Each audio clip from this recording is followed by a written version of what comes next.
Well, is that the same thing? And so what it sounds like is they must have had the black box. That's where I keep like every recipe I've ever like made or want to make. I put my shopping list. I make all my like Christmas wish lists on there. I just like send it to my husband. Pick something. Sure. It's all about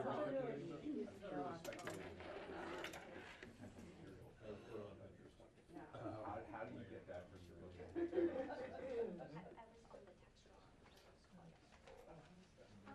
They did it. Earnings are good. A little slow for I think it's a car tomorrow, whatever.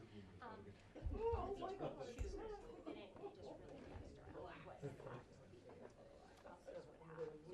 just really messed around. They're called cookbooks.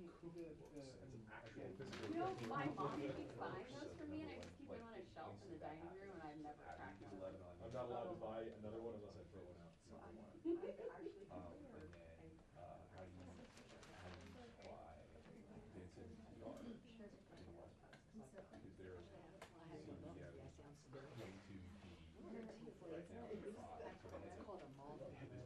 My mom says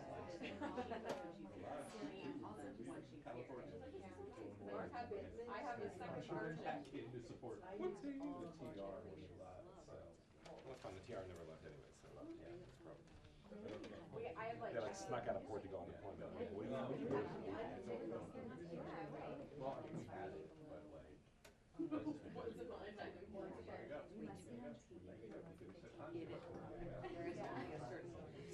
No worries. I'm used to it. But I can say. I try to put your phone.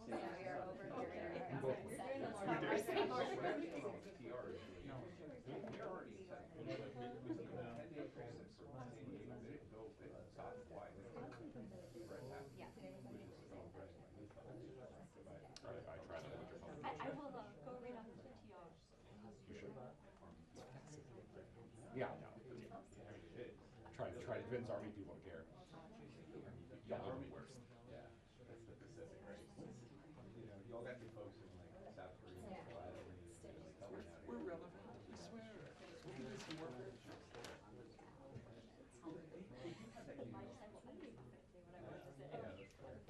We do have this cool capability of working on things called Python. It's not Python. It's 1-0. Yeah, if they misspelled it, every time I've done this return today, I've done it. Well, because did they not want to be confused for the British jet? I don't know. Maybe, yeah. It sounds like a jag. Yeah. I'd really rather not have the IP argument.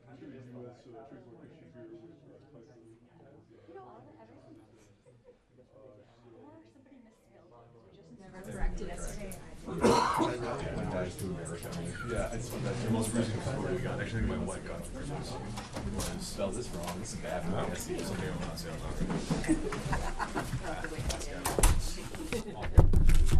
All right. Good afternoon, everyone. Just a few items here at the top, and then I'd be glad to take your questions. Today, the department announced that the United States and the government of Iraq will start working group meetings of the U.S.-Iraq Higher Military Commission in the coming days, initiating a process the two sides committed to during the U.S.-Iraq Joint Security Cooperation Dialogue in Washington, D.C. on August 7th through 8th in 2023. During that August 2023 meeting, the U.S. and Iraq committed to start the HMC to discuss the coalition's mission to defeat ISIS that will transition on a timeline that considers three key factors: the threat from ISIS, operational and environmental requirements, and the Iraqi security forces' capability levels. Expert working groups of military and defense professionals will examine these three factors and advise the HMC on the most effective evolution of the de-ISIS coalition mission, ensuring that ISIS can never resurge, in consultation with coalition partners at all stages of the process. Let me be clear, the HMC meeting is not a negotiation about the withdrawal of U.S. forces from Iraq. The United States and the coalition are in Iraq at the invitation of the Iraqi government to fight ISIS. Our Iraqi partners have assured us of their commitment towards working together to shape this future on U.S. military presence and the enduring defeat of ISIS. The HMC will enable the transition to an enduring bilateral security partnership between the U.S. and Iraq, building on the successes of the de-ISIS campaign in partnership with the Combined Joint Task Force Operation Inherent Resolve. The U.S. and Iraq have enjoyed a deep and productive partnership on security matters in the 10 years since the Iraqi government invited the United States and the coalition to fight ISIS, including the 7 years since the territorial defeat of ISIS in Iraq. The start of the HMC process reflects the evolving U.S.-Iraq bilateral relationship, and it underscores our commitment to deepen our security cooperation to advance stability within Iraq and the region. And switching gears, as you've likely seen this week, Turkey's parliament recently gave approval for Turkey to ratify the Accession Protocol for Sweden. As a highly capable defense partner, we look forward to the prompt accession of Sweden as the 32nd member of NATO, as it will not only greatly strengthen the alliance, but it sends a clear message to Russia that we stand united against their unprovoked and illegal war of aggression in Ukraine. We look forward to receiving Turkey's instrument of ratification, and we look forward to Hungary's quick action on this as well. And with that, I'd be happy to take your questions. Lita. Thanks, Sabrina. A couple things. First, a quick follow-up on the Iraq thing. Sure. Did you provide a date for the first talks? Not yet. That's ongoing in discussions. We don't have an exact date yet. Or even abroad, like next month, this month? I believe I said in the topper in the coming days, but not an exact date yet. Okay. So two things. Secretary Austin, can you update us on his condition and if he is still working from home? And secondly, can you say whether or not the Defense Department is participating in any discussions on the Hill about Turkey and the potential sale of F-16s and where that all stands? Sure. So on the Secretary's condition, he continues to recover and recuperate at home. He's been very active working remotely, as you saw, joined the Ukraine Defense Contact Group remotely earlier this week. When he returns to the Pentagon, we will certainly keep you updated on when his first full day back in the office will be, or when he returns to the office generally. In terms of discussions on the Hill, I would really refer you to state on that. Turkey is a key ally, of course, and we're working towards a resolution on providing the F-16s. But in terms of any discussions with the Hill, that's really being led by state, so I'd refer you to them. But is DoD participating in anything like that at this moment? I'm not going to get into further conversations on what we've been discussing with the Hill. We are, of course, in consultation with state, with the White House about the F-16s, but I don't have any more conversations to preview. Great, Jen, yeah. Sabrina, can you rule out that the U.S. is planning to pull all U.S. troops out of Iraq? Well, as I said at the very beginning, this meeting, the HMC meeting, is not a negotiation about the withdrawal of U.S. forces in Iraq. It is about what the future looks like for the U.S. and Iraqi bilateral relationship. And one of the things that the HMC is going to consider are the three factors that I outlined at the beginning, which is the threat of ISIS, the operational and environmental requirements, and then, of course, the Iraqi security forces capability levels. Yeah. Can you just update us on the Taiwan Strait? I believe there was some tension with a U.S. warship being approached by the Chinese. So the USS John Finn conducted a Taiwan Strait transit on January 24th through waters where high seas freedoms of navigation and overflight apply in accordance with international law. The ship transited through a corridor in the strait that is beyond the territorial sea of any coastal state. The transit through the Taiwan Strait demonstrates the United States' commitment to upholding freedom of navigation for all nations as a principle. I don't have anything or any more details to provide at this time, just that the strait was successful. Will. So you mentioned the capabilities of the Iraqi security forces. What is the Pentagon's assessment of those capabilities currently? Do they still need to partner with coalition forces to counter the threat of a potentially resurgent ISIS, or could they go it alone theoretically? Well, the ISF has been critical in our fight to defeat ISIS. We know that, and they've been a critical partner. And we are, of course, in Iraq at the invitation of the Iraqi government. in terms of their own capabilities and addressing ISIS, we want to make sure that the threat that we saw 10 years ago is not the same threat that we face today, which is why we have entered into this HMC working group to address what the future, what the partnership, what the bilateral relationship looks like. This is about the future and making sure that Iraq is set up for success and defending its own national security and sovereignty, and how the U.S. can support Iraq in doing that. Great. I see Catherine. Yeah, welcome. Yeah, Catherine here, CBS News. I have a series of questions slightly off topic about the K2 Air Base. Okay. A member of a military environmental testing team tells CBS News that yellow cake uranium was found. This is someone who was there on the ground, but the department has consistently rejected the yellow cake claims. How strong is your evidence? Yeah, so thanks, Catherine. We're not aware of any survey or report confirming the presence of yellow cake at K2 facilities, so I just have to leave it at that. Right, well, we've just provided new records to the Defense Department from this environmental tester who was there on the ground. Will you now consider these new records? Yeah, I'd have to take that question. Okay, Great. Just as a follow-up, Sure. Before we move on. What we hear consistently from K2 veterans is that they have to fight for acknowledgement that they were sent to a base that had toxic exposure. And they're looking for some accountability, and they want to know why. Yeah, so thanks, Catherine, for the question. The Secretary at the very beginning of this administration laid out one of his key priorities, which is taking care of our people. That's something that the Secretary has been committed to, and that's frankly something that this administration stands by and is also very committed to making sure that our current enlisted members are taken care of, as well as our veterans. Some of your questions, I would refer you to the VA to speak more broadly about. We do place a premium on providing quality military health care to our service members. As you know, Congress has also provided ways for service members, for veterans to. They're questioning why it takes so long. They were deployed there in some cases 2 decades ago, and they're fighting for acknowledgement of their illnesses, many of which are not approved for benefits. Yeah, I completely understand. We do have a registration portal for folks to go to lodge some of their symptoms and what they experience. And again, I know we're working with you on some of these items, so we will get back to you on that. Great. Yeah, Janie. Thank you, Sabrina. On North Korea. North Korea announced that the cruise missile it launched this week was a test of a nuclear missile equipped with a tactical nuclear warhead. How does the U.S. assess this? Yeah, thanks, Janie, for the question. Again, these are similar actions that we've seen before from North Korea. They destabilize the region. We have urged very publicly for the DPRK to stop these actions, to stop these tests. Our commitment to the Republic of Korea, to the area and to the region remains ironclad, but we've been pretty forthcoming on how we feel about these tests. Do you think North Korea actually has the capability to strike the United States? Yeah, I'm not going to get into any intelligence assessments. Fadi. Fadi, I'm going to go to Fadi here. Yeah. Thank you, Sabrina.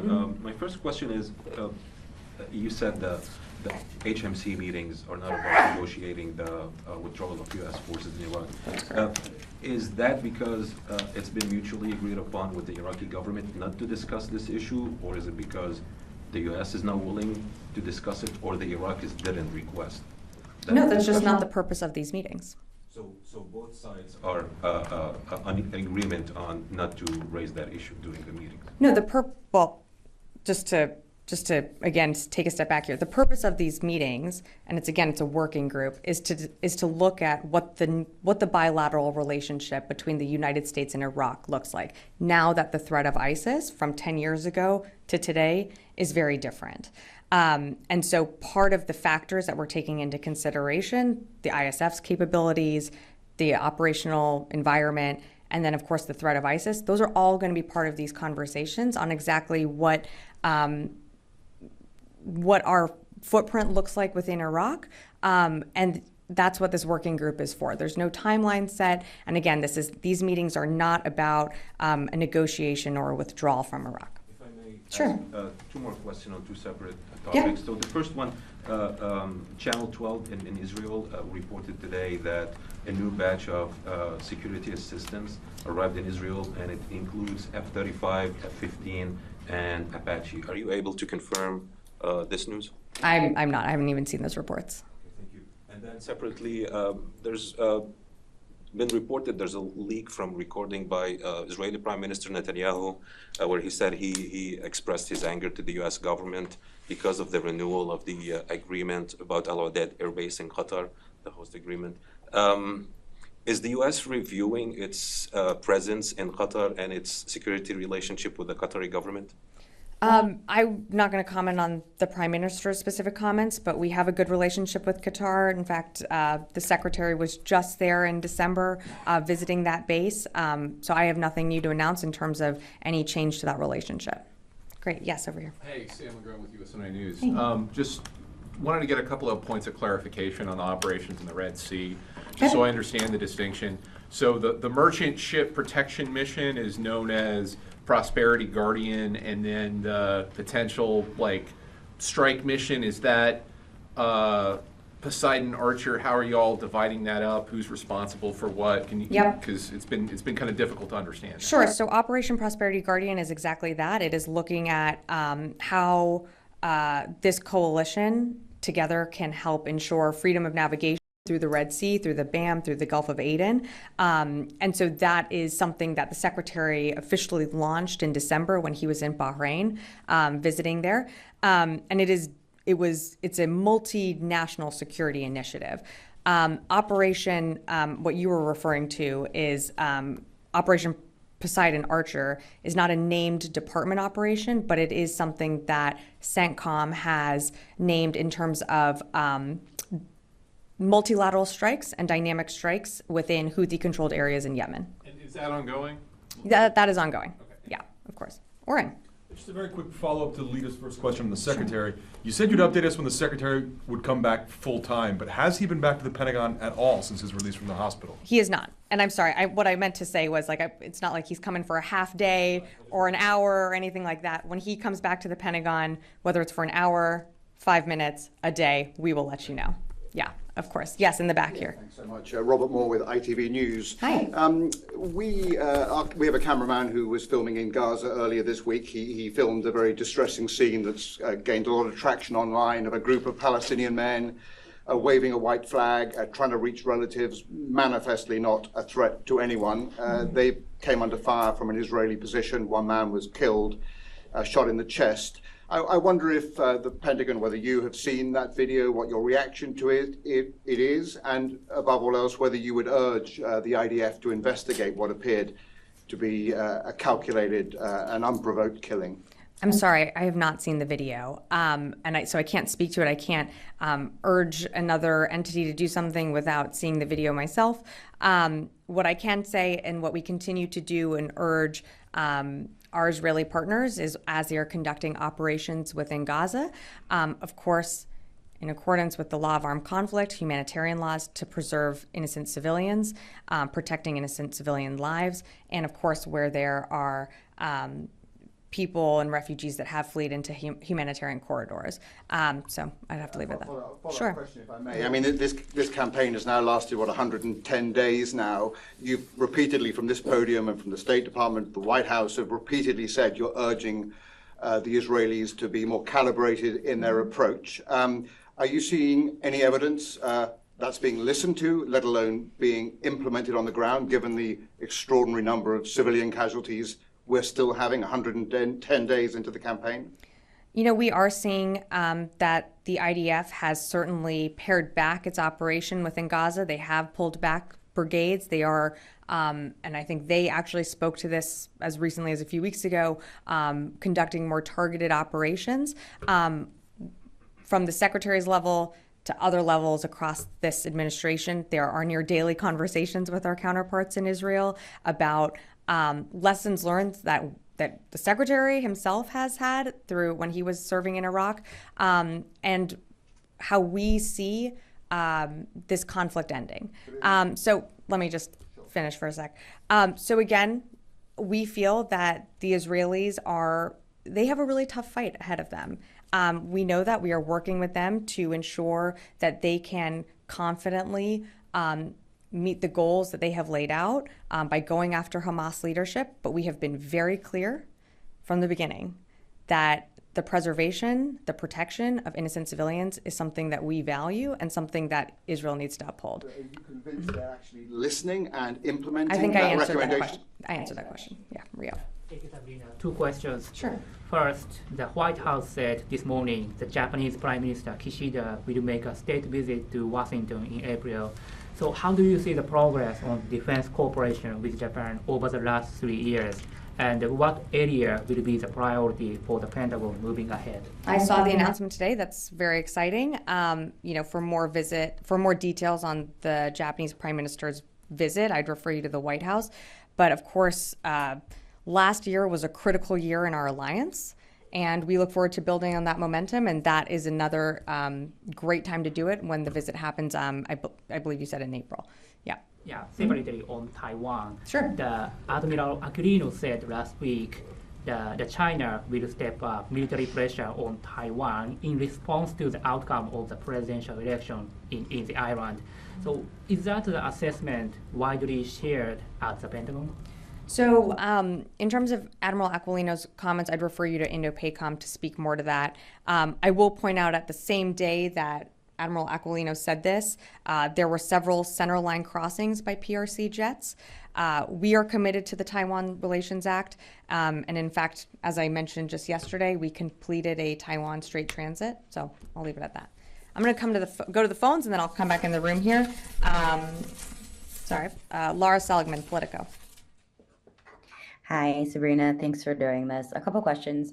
First of all, there were some reports today that Putin has put out feelers that he's willing to negotiate on Ukraine. And I'm wondering if you can tell us, is DOD privy to any of that, and what is your response? And then I have a follow-up. Thanks, Laura. Yeah, I've seen those reports. I don't have anything to add to them. Okay. And then on the Russian plane that was shot down, that was reported, I'm wondering if you have an update on that. There were some claims that U.S. weapons were used to take the plane down. Do you have a response? Thanks, Laura. It's something that we're looking into. I don't have any more details. I've seen some of the reporting in terms of responsibility. It's something that we're looking into, but I just don't have more details to share at this time. Next question will go to Jeff Schogel, Task and Purpose. Thank you. And I understand if this is a question you need to take. Can we get an update on the number of troops in Iraq and Syria who have been diagnosed with TBI, the total number? I understand that the CENTCOM surgeon doesn't track it like this, that you specifically have to query this person to get that data. If you don't have that data, could you provide it, the most recent numbers? Yeah, thanks, Jeff. I do not have those numbers in front of me, so I'm happy to take that question. Great, we'll come back in the room. Yes. Thank you. The government of Iraq says ISIS is defeated and the coalition's job is over, and says we have to set a timetable for a phased withdrawal of troops and the end of mission of coalition forces. Do you think there's still the threat of ISIS that requires the coalition forces to remain in Iraq? I don't think I saw in the statement that the Iraqi government put out that ISIS is completely gone. I think we know that the threat of ISIS has changed. I think that's what that statement acknowledged. The threat that was 10 years ago has certainly evolved, and that is because of our incredible partnership with the Iraqi security forces and our partnership with the coalition. It is because of that partnership that we were able to continue to push ISIS out of major cities, and they have become a very different type of organization that they were when this coalition formed. In terms of, again, I'm happy to reiterate what I said at the top, but the HMC is a working group. It is considering 3 different factors as it moves forward into what does the bilateral relationship between the United States and Iraq look like going forward. Again, we're in Iraq at the invitation of the Iraqi government. We're very proud of the work that we've done in conjunction with our partners and with the Iraqi security forces. And this working group is the next step to our bilateral relationship. Yes. Yeah, thank you. Just staying on Iraq, Sure. The Iraqi defense minister just pushed a statement on that meetings that you talked about, the HMC. he says that the meetings will start soon between the U.S. and Iraq in order to determine the withdrawal timing for the coalition forces and build cooperative relations. And I heard from you that you said this is not about negotiation from the U.S. Why there's two different statements about this HMC? The Iraqi says that it's about the timing of the withdrawal, and you are saying this is not about that.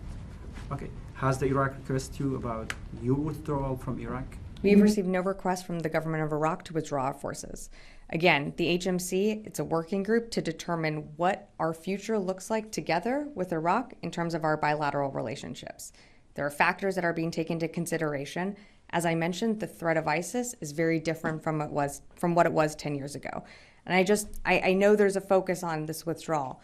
There is nothing new about these meetings. This is something that was announced in August in 2023, that we were going to start these meetings and start this conversation with Iraq, whether that means what our footprint looks like in Iraq, and that's going to be determined on a variety of factors, which I laid out at the top. And just staying on that HMC, when you're talking about the Iraqi defense system, there are the Iraqi Defense Ministry and also there are other forces inside Iraq. They are not part of the Iraqi Defense Ministry, but they are part of the Iraqi defense system. Yeah. I'm talking specifically about the Peshmerga forces from the Kurdistan region of Iraq and also the Popular Mobilization Forces, the Hashd al-Shabi, which funded by the Iraqi government. Where these two forces are standing in these meetings between you and the Iraqi government? Again, this is a meeting between the Iraqi government and the United States. I'm not going to get ahead of those conversations. As you mentioned in a tweet from, I think it was the defense minister of Iraq, these meetings are going to come soon. They're going to start soon. I don't have a manifest or roster of who's going to attend those meetings, and I'm going to wait until those meetings happen. Will the Peshmerga forces and PMF will be part of these meetings or not? Again, I'm not going to read out who's participating just yet. This is an announcement today. When we have more to share, we'd be happy to share it. Aaron. When it was made public that North Korea started sending munitions to Russia, the Pentagon stated that North Korea would not make a big impact on the war, but now you're seeing that North Korea's missiles in Ukraine. Are you concerned about North Korea continuing to send larger amounts of munition and prolonging the war even longer, especially when the U.S. at this moment cannot fund Ukraine? Yes. We are very concerned about the relationship between Russia and the DPRK. We have said that from the beginning. We are concerned that Russia has to, it speaks to Russia that they have to seek support when it comes to funding their own capabilities from countries like Iran, countries like the DPRK.